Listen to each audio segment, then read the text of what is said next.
अस्सलामुअलैकुम, welcome to my YouTube channel. आज की इस वीडियो में हम करेंगे ENG 201 की फाइनल टर्म की प्रिपरेशन के लिए 50+ MCQs आज की वीडियो में मैं आपको प्रोवाइड करूंगी।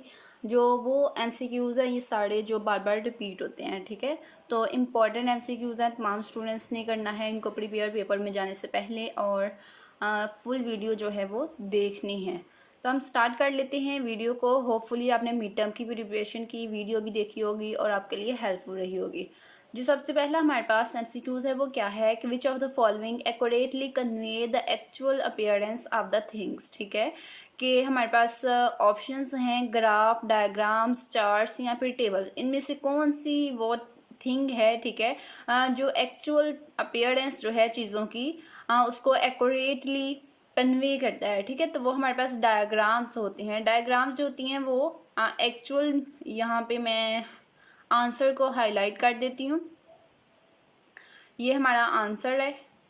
डायग्राम्स जो हैं वो एक थिंग्स की, चीज़ों की एक्चुअल जो अपीयरेंस होती है उसको एक्यूरेटली कन्वे करती हैं, ठीक है। उसके बाद नेक्स्ट हमारे पास MCQs नंबर 2 है। Which of the following composition process is used in general and specific purpose while developing profile, ठीक है। कि जब हम प्रोफाइल को डेवलप कर रहे होते हैं तो उसमें कौन सा कंपोजिशन प्रोसेस जो है वो यूज़ होता है in general and specific purpose के लिए।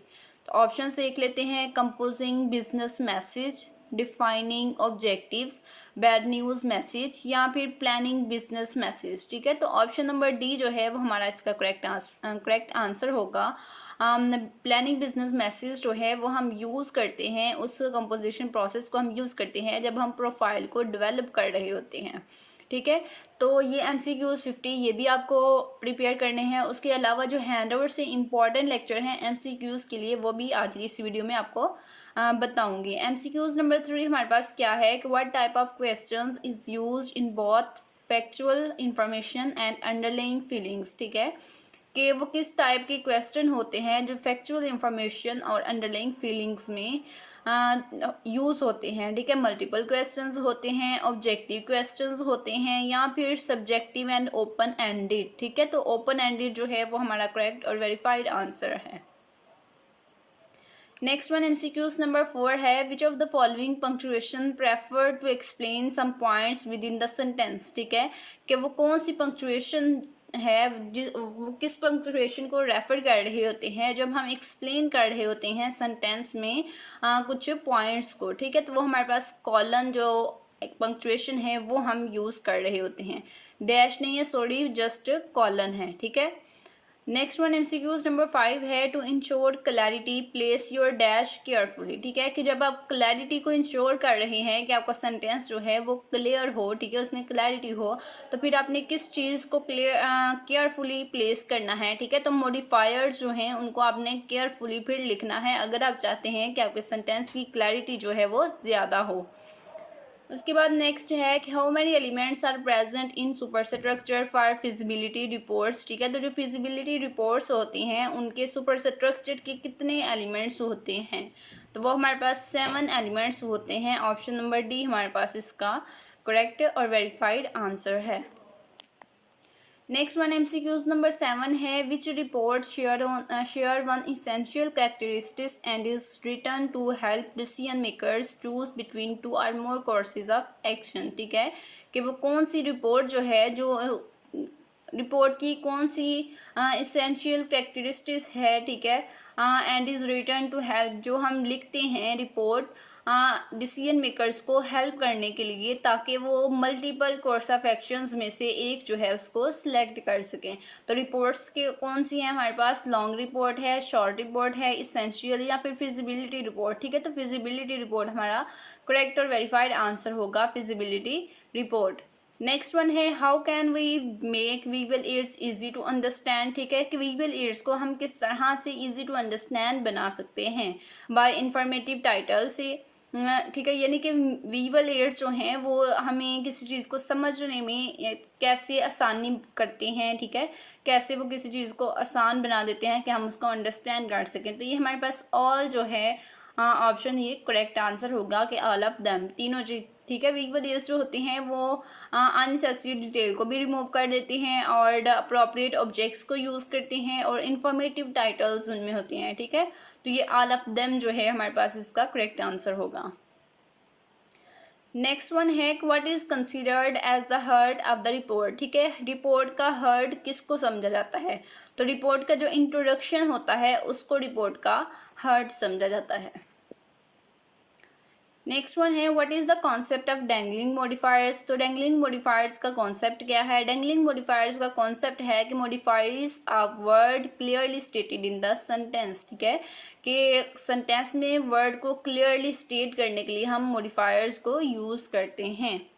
नेक्स्ट वन है एब्स्ट्रैक्ट स्टैंड्स फॉर। तो आपके हैंडआउट्स में कुछ एब्रीविएशंस गिवन है, उन एब्रीविएशंस को सब एब्रीविएशंस को आपने करना है। ठीक है, तो वो सारी इंपॉर्टेंट है। तो यहाँ पे पूछा गया है कि एब्स्ट्रैक्ट स्टैंड्स फॉर। एब्स्ट्रैक्ट जो है वो स्टैंड फॉर है किसके लिए? कंडेंसेशन ऑफ इंटायर रिपोर्ट्स के लिए, फोकसिंग ऑन मेन इश्यूज के लिए, ए बी दोनों के लिए, या फिर राइटिंग प्रॉब्लम्स के लिए। तो ए बी दोनों जो है ये हमारे पास इसका करेक्ट और वेरीफाइड आंसर होगा। नेक्स्ट वन MCQs नंबर 12 है dash is used at the end of the line when a word must be divided or to link the parts of the compound word or phrase. ठीक है, कि वो कौन सी चीज़ है इनमें से जो हम यूज़ करते हैं लाइन के एंड पे जब हम वर्ड, ठीक है, जब वो कोई वर्ड जो है उसको डिवाइड किया जाता है, ठीक है, या फिर उसके पार्ट्स को कंपाउंड वर्ड के पार्ट्स को लिंक किया जाता है फ्रेज से। ठीक है, तो ये हमारे पास हम तब यूज़ करते हैं हाइफन को। ये हमारे पास हाइफन जो है इसका करेक्ट आंसर है। और ये MCQs वो हैं जो बार बार रिपीट होते हैं, इनको तमाम स्टूडेंट्स ने कर लेना है। होपफुली आपको काफ़ी MCQs जो हैं इस वीडियो से पेपर में पूछे जाएंगे। नेक्स्ट वन MCQs क्या है कि where we use proper tone from the beginning in the reasonable and understandable way. ठीक है, कि वो कौन सा मैसेज होता है जिसमें हमने स्टार्टिंग में ही एक प्रॉपर टोन और रिजनेबल और अंडरस्टैंडेबल वे से हमने प्रॉपर टोन को यूज़ करना होता है। ठीक है, तो हमारे पास बैड न्यूज़ मैसेजेस जो होते हैं उनमें हमने शुरू में ही एक प्रॉपर टोन जो है वो इस्तेमाल करनी होती है, यानी कि हमने इधर उधर की बात नहीं करनी, हमने डायरेक्टली जो है वो बात करनी होती है सीरियस होके। तो यहाँ पे हमारे पास बैड न्यूज़ मैसेज जो है उसमें हमें एक स्टार्टिंग में ही एक प्रॉपर टोन यूज़ करनी होती है। नेक्स्ट वन है कि विच type of visual aids is 3 dimensional. ठीक है, तो वो कौन सी टाइप के वो विजुअल एड की कौन सी टाइप है जो 3 डिमेंशनल होती है? तो हमारे पास ऑप्शंस हैं ऑब्जेक्ट, ग्राफ्स, ग्राफिक्स या फिर पिक्चर्स। तो सॉरी, हमारे पास जो आंसर होगा वो होगा हमारे पास ऑब्जेक्ट्स। ऑब्जेक्ट्स जो है वो हमारा करेक्ट आंसर होगा, ऑब्जेक्ट्स। नेक्स्ट वन है MCQs number 15 use hyphens to connect certain prefixes to nouns in most scientific and technical style the following prefixes are usually followed by a dash. ठीक है, कि जब हम हाइफन्स को use करते हैं प्रोनाउन के प्रीफिक्सेस को कनेक्ट करने के लिए तो मोस्टली टेक्निकल स्टाइल और साइंटिफिक मोस्टली जो है उसमें प्रीफिक्सेस को यूजुअली हम फॉलो करते हैं किससे? ठीक है, तो जो हमारे पास प्रीफिक्सेस होते हैं उनको हम यूजुअली फॉलो करते हैं by hyphen. Option number C is the correct answer. Next one while delivering an oral presentation to large groups. ठीक है, कि जब हम एक लार्ज ग्रुप को ओरल प्रेजेंटेशन डिलीवर कर रहे हैं तो पर्सन शुड यूज डैश। ठीक है, तो पर्सन को कौन सा स्टाइल जो है वो यूज़ करना चाहिए? पर्सन को एक फॉर्मल एथिक जो स्टाइल है वो यूज़ करना चाहिए, ऑथेंटिक। ठीक है, उसके बाद नेक्स्ट क्या है which method is a bottom up or generative approach to research. ठीक है, रिसर्च करने की कौन सी बॉटम अप मेथड है कौन सा, या जनरेटिव अप्रोच कौन सी है? ठीक है, वो हमने बताना। तो इंडक्टिव मेथड जो है वो हमारे पास रिसर्च की बॉटम अप या फिर जनरेटिव अप्रोच है। नेक्स्ट वन है Which one of the following questions that produce specific information save time, require less effort to answer and eliminate bias and prejudice in answer? ठीक है, कि वो कौन सी questions की type है जिसमें हम स्पेसिफिक इंफॉर्मेशन को प्रोड्यूस करते हैं, टाइम को सेव करते हैं, ठीक है, आंसर देने में लेस एफर्ट हमें रिक्वायर होती है, ठीक है, और बेस को हम एलिमिनेट करते हैं, तो वो हमारे पास होती है close ended questions.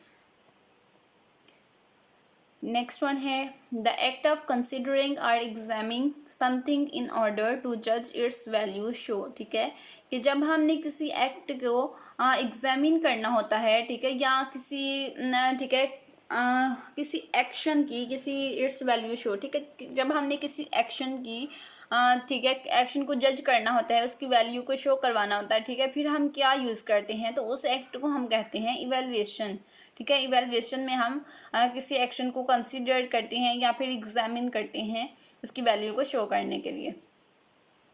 Next one है how can we increase the audience ability to observe and remember information from a purely practical standpoint, ठीक है, कि हम जो हैं ऑडियंस की एबिलिटी, ऑब्जर्व की एबिलिटी को किस तरह से इंक्रीज कर सकते हैं और उनकी remember information from purely practical stand point, तो वो हमारे पास है विजुअल एड्स, ठीक है।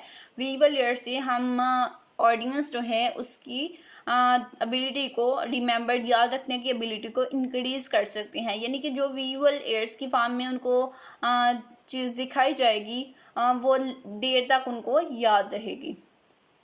नेक्स्ट वन है in which of the following bars are replaced by drawings that represent the things described, ठीक है, in which of the following bars, वो कौन सा बार्ड है इनमें से, ठीक है, ये सारे बार्ड्स हैं, तो कौन सा बार्ड है इनमें से जिसको हम रिप्लेस करते हैं ड्राइंग से, ठीक है, जिसमें हम थिंग्स को डिस्क्राइब करते हैं, वो हमारे पास है पिक्टोग्राफ।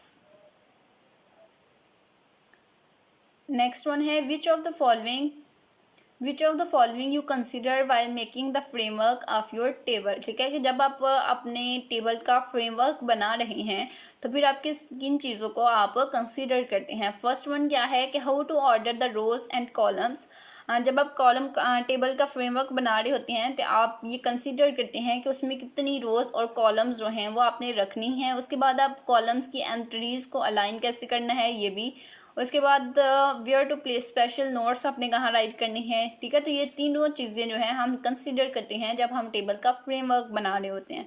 इट्स मीन कि हमारे पास ऑल ऑफ देम जो है वो करेक्ट आंसर होगा।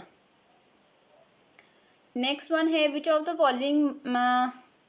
The following mechanics are used to shorten phrases in order to save space or to avoid awkward repetition of phrases, ठीक है, कि वो कौन सा मैकेनिज़्म है जिसको हम यूज़ करते हैं फ्रेजेस को शॉर्ट करने के लिए ताकि स्पेस जो है वो सेव कर सकें, हम फ्रेज को शॉर्टकट फॉर्म में लिखें और रेपिटेशन और ज़्यादा स्पेस से हम बच सकें, ठीक है, तो वो हमारे पास होती हैं एक्रोनिम्स। एक्रोनिम्स हम यूज़ करते होते हैं जब हमने फ्रेजेस को लॉन्ग नहीं लिखना होता, हम शॉर्ट टर्म में लिखना होता है, ठीक है, फिर हम एक्रोनिम्स यूज़ करते हैं ताकि हमारी टाइम भी बच जाए, हमारी स्पेस भी बच जाए, ठीक है, और ज़्यादा लॉन्ग जो है सेंटेंसेस हमें ना लिखने पड़े। नेक्स्ट वन क्या है which of the following mechanics is use to denote a number of things on a list one by one, ठीक है, अब हमने बताना है कि वो कौन सा मैकेनिक्स है जिसको हम यूज़ करते हैं जब हमने लिस्ट में चीज़ें जो हैं उनको वन बाय वन डिनोट करना होता है कोई नंबर, ठीक है, तो वो हमारे पास होती है इनुमिरेशंस। इनुमिरेशन जो है वो हमारा करेक्ट आंसर है। नेक्स्ट वन है which of the following is unsurpassed in its ability to depict the composition of a whole, ठीक है, तो पाई चार्ट्स जो हैं वो हमारे पास इसका करेक्ट आंसर होगा पाई चार्ट्स। नेक्स्ट वन 26 है which of the following composition process is used in general and specific purpose while developing profile, ठीक है, तो ये हम पहले भी देख चुके हैं, एमसीक्यूज रिपीट हुआ है। प्लानिंग बिजनेस मैसेज जो है वो हमारा करेक्ट आंसर है। नेक्स्ट वन है विजिबिलिटी रिपोर्ट्स आर यूज, ठीक है, तो फिजिबिलिटी रिपोर्ट्स जो हैं उनको हम कब यूज़ करते हैं जब हमने प्रॉब्लम को एनालाइज करना होता है और उसके प्रैक्टिकल अल्टरनेटिव जो हैं उनको प्रिडिक्ट करना होता है, तब हम फिजिबिलिटी रिपोर्ट जो है उसको यूज़ करते हैं। नेक्स्ट वन है which type of visual aid is most difficult to execute effectively, किस टाइप के विजुअल एड्स जो हैं उनको एग्जीक्यूट करना मोस्ट डिफ़िकल्ट होता है, वो हमारे पास फिल्म एंड वीडियो जो है इसको एग्जीक्यूट करना मोस्ट डिफ़िकल्ट होता है। नेक्स्ट वन है what is meant by task facilitating roles. ठीक है, टास्क फैसिलिटेटिंग रोल्स जो हैं उनसे क्या मुराद है या उनका मीनिंग क्या है। ठीक है, तो उनका मीनिंग है कि डिसीजन मेकिंग प्रोसीडर्स को सुजेस्ट करना जो ग्रुप को गोल की तरफ मूव करवाएगा। ठीक है, तो ऑप्शन नंबर ए हमारा करेक्ट आंसर होगा। नेक्स्ट वन MCQs नंबर 30 है what is the typical sequence of interviews. Interviews के टिपिकल सीक्वेंस क्या होता है। ठीक है, तो हमारे पास करेक्ट जो इंटरव्यू का सीक्वेंस होगा वो हमने बताना है screening stage, final stage, screening, selection, final, selection, final. There is no typical sequence of interviews. तो इंटरव्यूज़ का जो टिपिकल सीक्वेंस है वो हमारे पास है स्क्रीनिंग स्टेज, फिर सिलेक्शन और फिर फाइनल स्टेज। नेक्स्ट वन है how will you define building credibility. ठीक है, कि क्रेडिबिलिटी को बिल्ड किया जा रहा है तो आप इसको किस तरह से डिफाइन करेंगे। इसको हम डिफाइन करेंगे क्रेडिबिलिटी जब हम बिल्ड करते हैं तो इट्स मीन कि हम जो स्ट्रेंजर्स होते हैं हम उनका कॉन्फिडेंस अर्न कर रहे होते हैं। ठीक है, अपने ऊपर उनका कॉन्फिडेंस बढ़ा रहे होते हैं। तो ऑप्शन नंबर ए जो है वो हमारे पास इसका करेक्ट आंसर होगा। नेक्स्ट वन है how can we hold audience attention. Audience की अटेंशन हम किस तरह से होल्ड कर सकते हैं। ऑडियंस की अटेंशन अगर हमने होल्ड करनी है तो हमें इस तरह की प्रेजेंटेशन जो हम दे रहे हैं उसमें यू एटीट्यूड को यूज़ करना होगा, यानी कि ऑडियंस के जो उनके रिलेटिव हो चीज़ें उनको बताना चाहिए, यानी कि ऑडियंस की नीड्स और वैल्यूज़। ठीक है, जो ऑडियंस चाह रही है सुनना, ठीक है, वो हमें करना चाहिए बातें।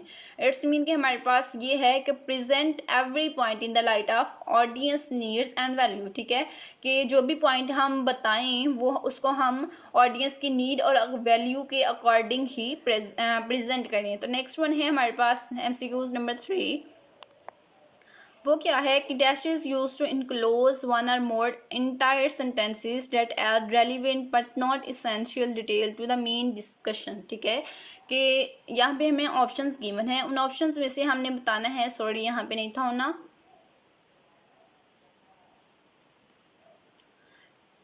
उन ऑप्शंस में से कौन सी चीज़ जो है उसको हम यूज़ करते हैं जब हमने एक या एक से ज़्यादा जो इंटायर सेंटेंसेस होते हैं उनको इनक्लोज करना होता है। ठीक है, डेट एट जो relevant but not essential detail of main discussion. जो मेन डिस्कशन में उनकी डिटेल जो है वो इतनी इंपॉर्टेंट नहीं होती, रेलिवेंट होते हैं लेकिन इतनी इंपॉर्टेंट नहीं होती, इतनी इसेंशियल नहीं होती। ठीक है, तो फिर हम इंटायर सेंटेंस को एक या एक से ज़्यादा जो इंटायर सेंटेंसेस होते हैं उनको हम इंक्लूज करते हैं। तो वो हम किससे करते हैं, इलिप्स से, एक्सक्लेमेशन मार्क से, ब्रैकेट से, या फिर पैरेंथेसिस जो है वो हमारे पास करेक्ट आंसर होगा पैरेंथेसिस। कि रेलिवेंट होती हैं चीज़ें लेकिन जो है वो इतनी इसेंशियल नहीं होती तो फिर हम उनको ब्रैकेट्स में इंक्लोज कर देते हैं। नेक्स्ट 134 है identify the correct subjects and verb. The subject are in bold and the verbs are underline. ठीक है, अब ये इम्पॉर्टेंट है कि इस तरह से आपको हो सकता है 2-3 पूछे जाएं, तो एक ही मैं आपको यहाँ पे इन MCQs में बताऊंगी। ठीक है, 2-3 डिफाइन करती तो फिर वीडियो जो है वो ज़्यादा लेंथी हो जाती, तो इसलिए जस्ट मैंने एक ही राइट किया है। इसमें क्या करना है कि आपके पास सेंटेंसेस गिवन हैं, आपसे कहा गया है कि आपने सब्जेक्ट और वर्ब जो है वो आइडेंटिफाई करने हैं। ठीक है, सब्जेक्ट आर इन बोल्ड। ठीक है, तो इनमें से कुछ सेंटेंसेस होंगे जिसमें सब्जेक्ट जो है वो बोल्ड किए गए होंगे, वर्ब जो है वो अंडरलाइन किए होंगे, तो फिर आपने करेक्ट सब्जेक्ट और वर्ब जो है वो आइडेंटिफाई करना है।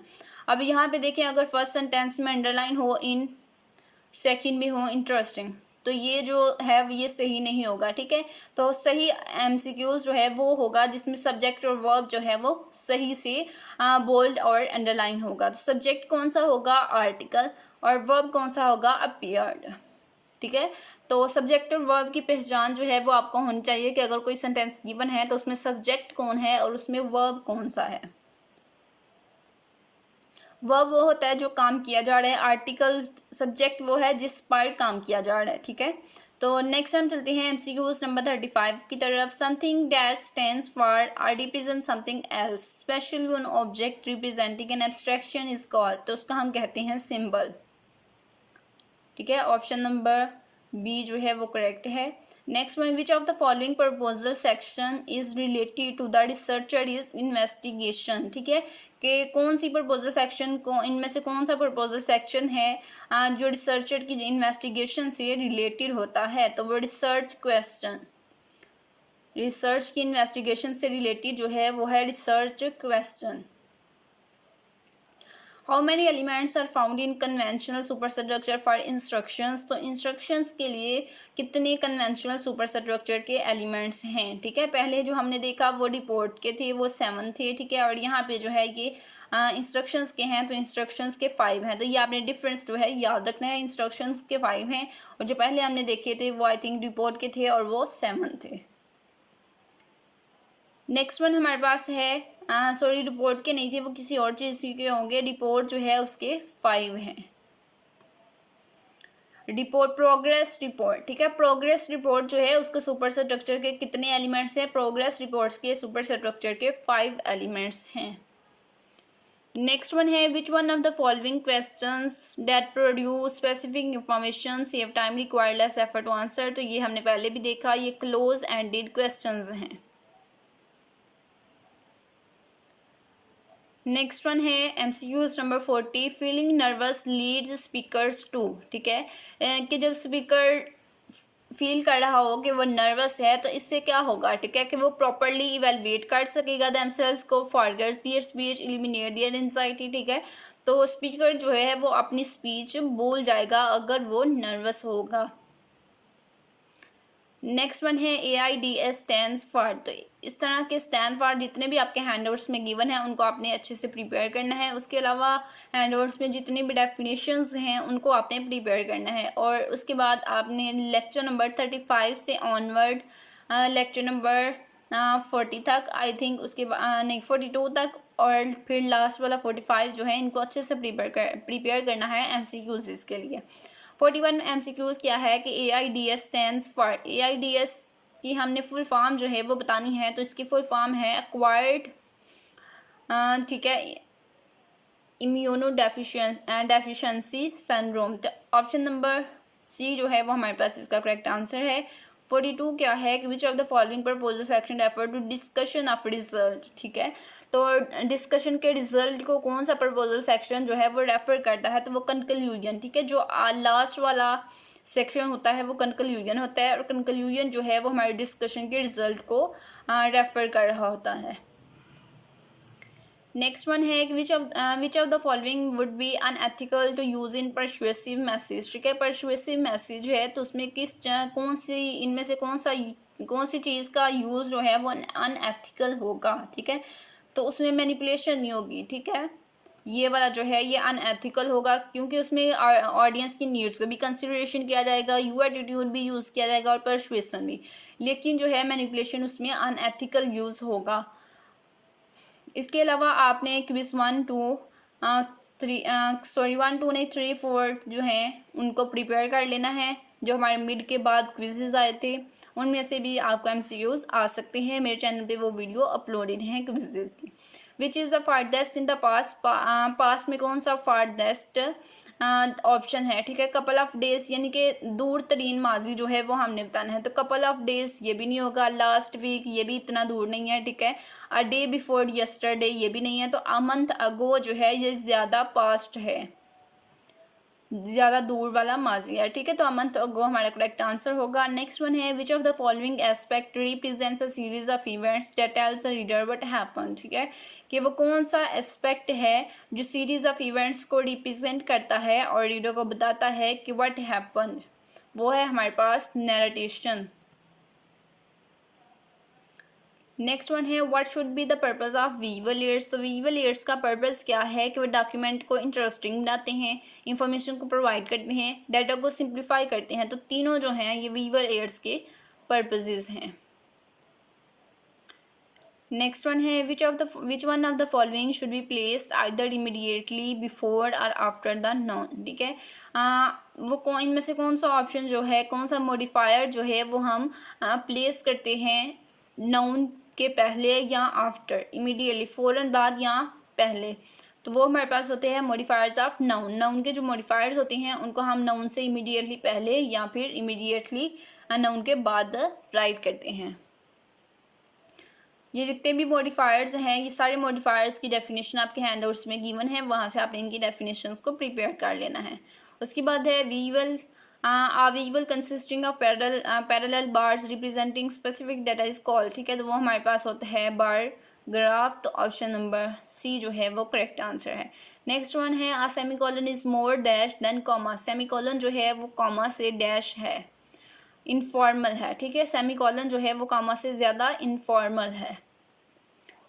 नेक्स्ट वन एमसीक्यूज है to create a memorable speech the subject of the speech should be related to. ठीक है, कि अगर आप स्पीच को मेमोरेबल बनाना चाहते हैं तो उसका सब्जेक्ट स्पीच का किससे रिलेटेड होगा। ठीक है, तो वो ऑडियंस की नीड्स के रिलेटेड होगा, यानी कि ऑप्शन नंबर सी जो है वो आपके पास इसका करेक्ट आंसर होगा। मज़ीद वीडियो के लिए, फाइनल टर्म की प्रिपरेशन की वीडियो के लिए चैनल को सब्सक्राइब करें। CS 201 की फाइनल टर्म की प्रिपरेशन के लिए MCQs मैं ऑलरेडी अपलोड कर चुकी हूँ, उस वीडियो को ज़रूर विजिट कीजिएगा और वहाँ से MCQs प्रिपेयर करें। इंशाल्लाह बहुत हेल्पफुल रहेगी वो वीडियो भी आपके लिए। चैनल को सब्सक्राइब करें ताकि आप चैनल के साथ अटैच हो जाएँ।